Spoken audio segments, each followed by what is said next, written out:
السلام عليكم ورحمة الله. اللهم صل وسلم وبارك على أشرف الخلق المرسلين سيدنا ونبينا وحبيبنا محمد عليه أفضل الصلاة والسلام.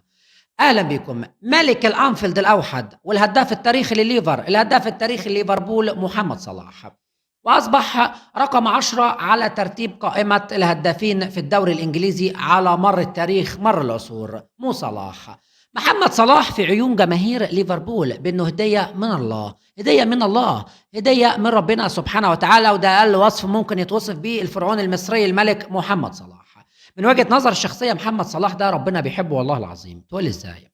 بعيدا عن فكرة انه وصل لليفر ووصل بيلعب في الكرة الإنجليزية واصبح افضل لاعب في الكرة المصرية واصبح الهداف التاريخي لليفربول، بعيدا عن الكلام ده كله، ولكن استمرار محمد صلاح في ليفربول ده اكبر خير ليه. تقول ازاي؟ رب الخير لا يأتي الا بالخير.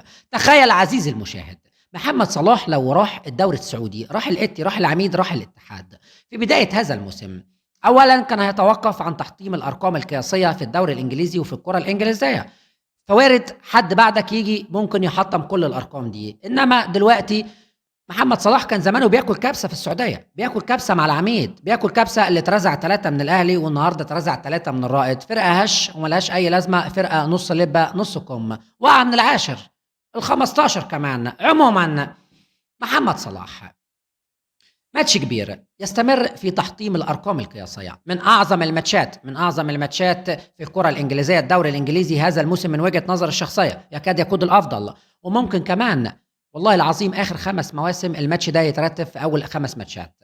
عموما محمد صلاح النهارده في بدايه الماتش في الدقيقه ما بين ليفربول والارسنال، يورجن كلوب ومايكل ارتيتا، ماتش تكنين العالي. عموما محمد صلاح سجل هدف فوق الخيال. النهارده في الدقيقه 4 جابرييل سجل للارسنال في البدايه بهدف ضربه راس ولا اروع.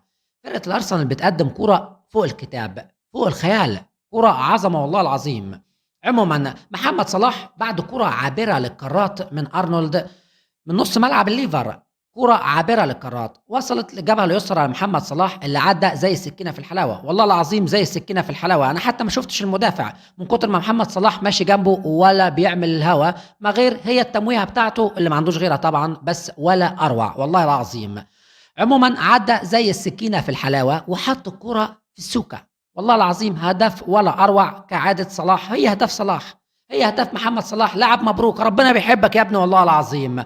عموما خلينا في المفيد. في الدقيقة 29 تعادل محمد صلاح، ضيعوا نقطتين من وجهة نظري، لأن الدقيقة 75 بعد ضربة ركنية ولا أروع للأرسنال، محمد صلاح اصطاد الكرة من على حدود منطقة جزاء الليفر وجري بالكرة أكتر من 70 متر علشان يمرر لأرنولد، كانوا 4-1، مرر لأرنولد اللي خدها أساسا من لمسة واحدة خبطت في العارضة. والله العظيم حاجة تحزن، كرة سهلة، كرة سهلة والله العظيم، لو استنى عليها لحظة واحدة فقط كانت لبست في وش رجله، مش بطن رجله كمان. هي مش محتاجة أساسا لا بطن ولا وش، محتاجة نفخة يا ابني والله العظيم. عموما في الدقيقة 75 كان هدف الانتصار من وجهة نظري اللي كان مش هيتعوض في الماتش. عموما خلينا في المفيد.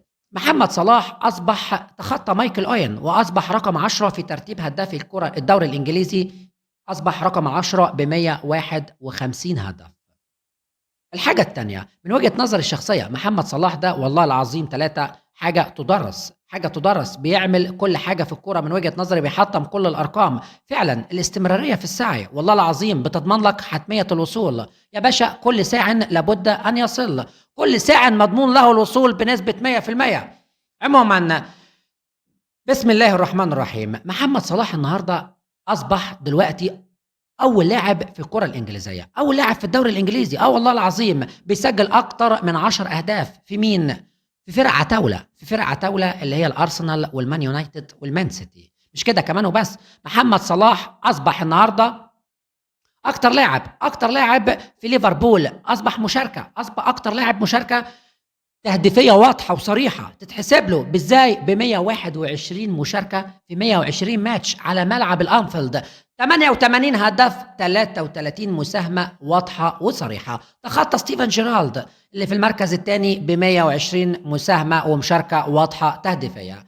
عموما محمد صلاح وقف عند كده؟ لا، ده انا احب اقول لك ان محمد صلاح قاعد له هدف واحد فقط ويسجل 150 جول بقميص الليفر وبكده.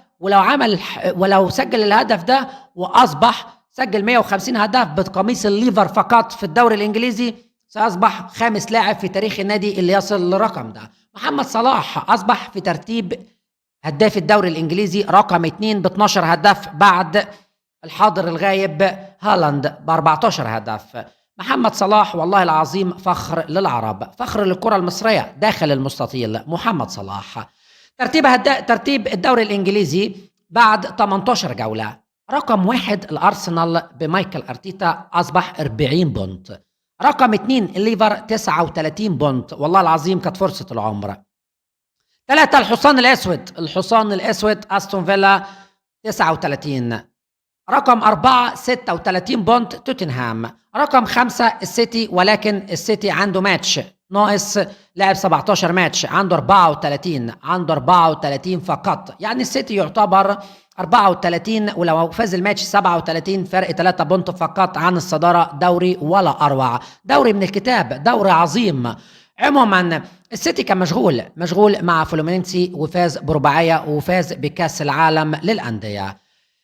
عموما مليون مبروك من وجهة نظر الشخصية لمحمد صلاح على المستوى الرائع، على المستوى المتطور فوق الخيال. نتمنى المستوى ده نشوفه إن شاء الله في أفريقيا بعد أيام، أفريقيا بمشيئة الله في الكوت ديفوار يناير 2024. نتمنى بمشيئة الله مصر تتوج باللقب.